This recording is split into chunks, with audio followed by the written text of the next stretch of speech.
Avec, vous l'avez compris, un spécialiste des insectes, c'est Stéphane Puissant qui est avec nous, entomologiste et chargé des collections au Jardin des Sciences de Dijon pour nous éclairer sur nos amis les moustiques. J'ai déjà envie de vous demander, Stéphane, si des moustiques, on en a beaucoup en Bourgogne-Franche-Comté. Oui, beaucoup. En termes de diversité, oui, il y a de nombreuses espèces, mais il faut parler aussi en termes de quantité. Ils vivent essentiellement dans les zones humides, ou alors où il y a des rétentions d'eau. Et puis, évidemment, c'est où ils viennent se reproduire et où on peut être piqué.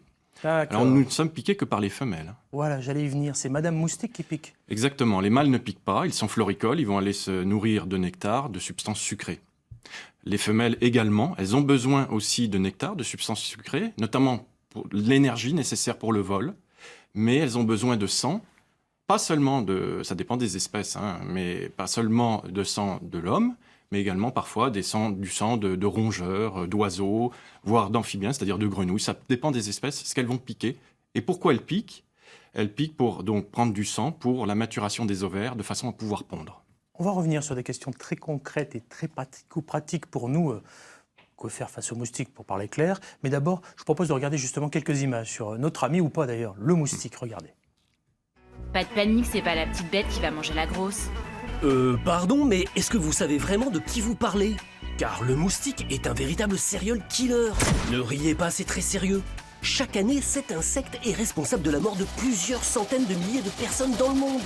Alors que le requin, lui, tue moins d'une dizaine d'humains par an. Étonnant tout de même. Mais la femelle moustique, en vous piquant pour abreuver ses œufs de votre sang, peut transmettre la dengue, le paludisme ou encore le virus Zika. Alors elle est toujours inoffensive, la petite bête. Mais ne criez pas au loup direct. En France métropolitaine, c'est très rare, car ce sont avant tout des maladies tropicales. En revanche, ce satané moustique vous empêche de dormir et vous donne surtout des démangeaisons. Oh, ça gratte! Car quand elle vous pique, Madame Moustique vous injecte de la salive pour que votre sang ne coagule pas dans sa trompe. Et c'est cette même salive qui vous file des boutons, parfois beaucoup de boutons, au point de vous faire passer pour une calculatrice. Et même face aux moustiques, nous ne sommes pas égaux. Ces vampires volants ne sont pas attirés par la saveur de votre sang, mais par votre odeur, votre respiration et la chaleur de votre corps. Malheureusement, n'essayez pas de fuir, ces suceurs de sang vous sentent de très loin. Pour éviter la piqûre, il n'y a que ça qui vaille. Des vêtements couvrants, des lotions répulsives et une moustiquaire. Ou, encore plus efficace, copiner avec une chauve-souris. Ce petit animal nocturne peut dévorer jusqu'à 600 moustiques par heure. Merci Batman. Stéphane Puissant, je vous ai vu sourire. On a tous regardé parce qu'on était tous concernés par le moustique. Votre avis à vous, l'entomologiste? Oui, non, c'est une bonne présentation.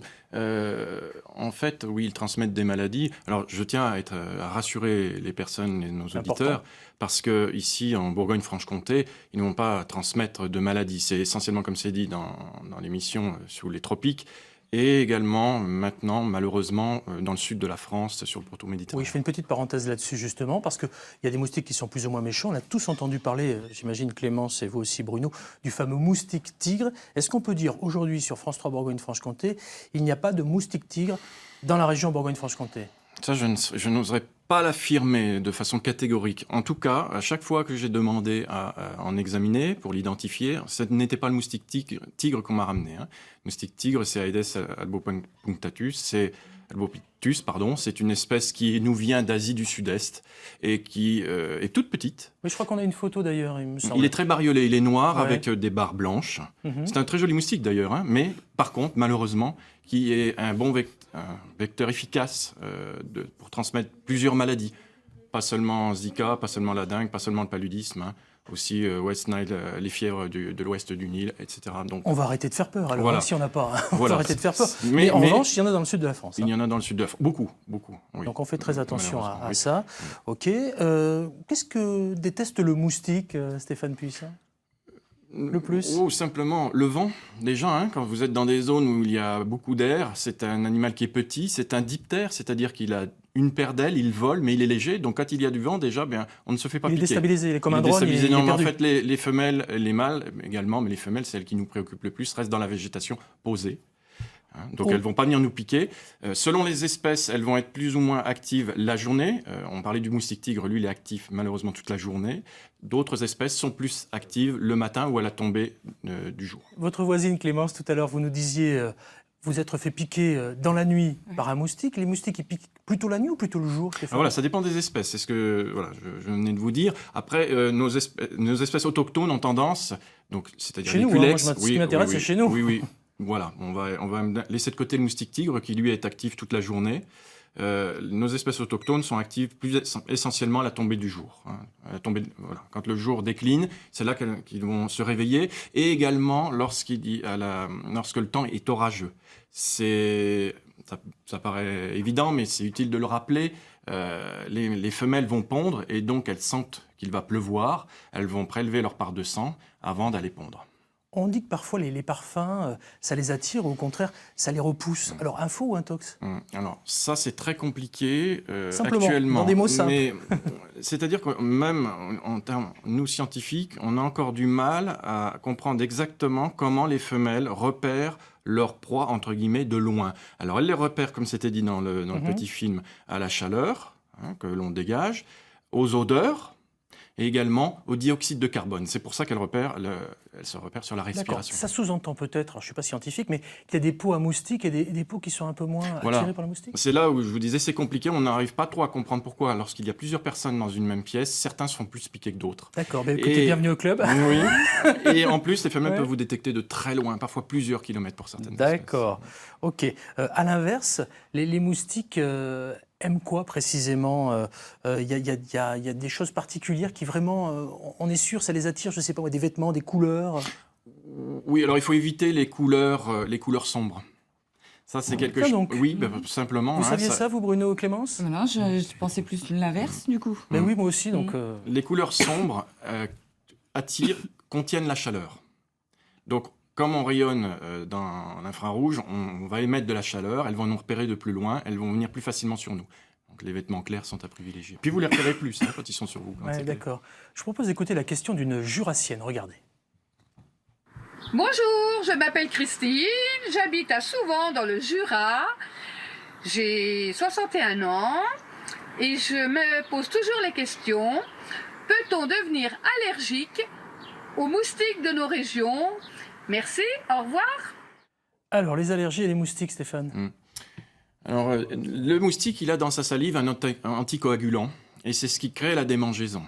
Alors surtout, il ne faut pas gratter. Quand il vous pique... Plus facile à dire qu'à faire. Voilà. Alors, si vous ne pouvez pas vous retenir, c'est valable partout. C'est pas seulement valable dans notre région, c'est encore plus valable sous les tropiques, parce que si vous vous grattez, vous ouvrez la porte aux infections, et notamment aux bactéries. Donc, si vous ne pouvez pas vous retenir, il faut gratter avec le plat des doigts, de façon à ne pas écorcher. Et puis, si c'est vraiment insupportable, malgré tout, vous me prenez de l'alcool, 70, 90, vous frictionnez sur la partie qui a été piquée. Ça va d'abord avoir deux effets, désinfecter d'une part, et d'autre part, calmer la démangeaison. Si ça ne suffit pas, vous mettez de la glace, un pack de glace. Il faut à tout prix faire tomber l'inflammation, la faire diminuer, pour ne pas créer de phénomène d'allergie. Après, il faut aller voir le docteur. Oui, il n'y a pas grand-chose à faire. Le meilleur des conseils que vous puissiez nous donner là aujourd'hui sur notre région en Bourgogne-Franche-Comté concernant les moustiques ? Bien, il faut sortir, comme c'était dit dans l'émission, sortir couvert, c'est-à-dire pantalon, chemise à manches longues. Ce n'est pas valable que pour les moustiques, c'est également valable pour les tiques. Ça permet d'éviter également de se faire piquer par d'autres, les tiques sont des acariens, ou par d'autres insectes. Et puis, dans les zones les zones marécageuses, où il y en a beaucoup, certaines zones forestières humides, vous mettez un répellent, c'est-à-dire un anti-moustique. D'accord. Il y a des anti-moustiques qui sont, entre guillemets, meilleurs que d'autres, sans trop citer de marque. Mais, non, je ne vais pas citer de marque, mais... On entend parfois les aérosols, ou à l'inverse, des prises qu'on branche, ou les petites choses qu'on se met au poignet, etc. Bon, le plus efficace, c'est d'avoir une bombe. Un répulsif qui va être badigeonné sur la peau. Ou alors, on peut également laver ses vêtements. Il y a aussi des répellents on peut laver les vêtements avec et ils vont rester efficaces. C'est valable également pour les moustiquaires. On va mettre également un anti-moustique dessus. Juste une petite parenthèse, le DET est efficace. C'est une substance chimique qui est efficace pour repousser les moustiques. Mais attention, quand il est en forte concentration, si vous portez des lunettes de soleil en plastique, ça fait fondre le plastique. Donc voilà. Ah oui, donc à mon avis, c'est pas si bon que ça pour la peau. Très bien, merci pour ces précisions, Stéphane Puissant. Vous restez avec nous. Hein. Vous aimez la musique ? Oui, oui. Bon, ça tombe bien, on va en parler d'ici quelques minutes. Si vous souhaitez vous aussi nous parler, pourquoi pas nous interroger. Voici un numéro vert. Profitez-en, il nous reste une semaine à passer ensemble. Donc allez-y, appelez 0805 383 383 et puis le Facebook de France 3, les matins de France 3 Bourgogne-Franche-Comté.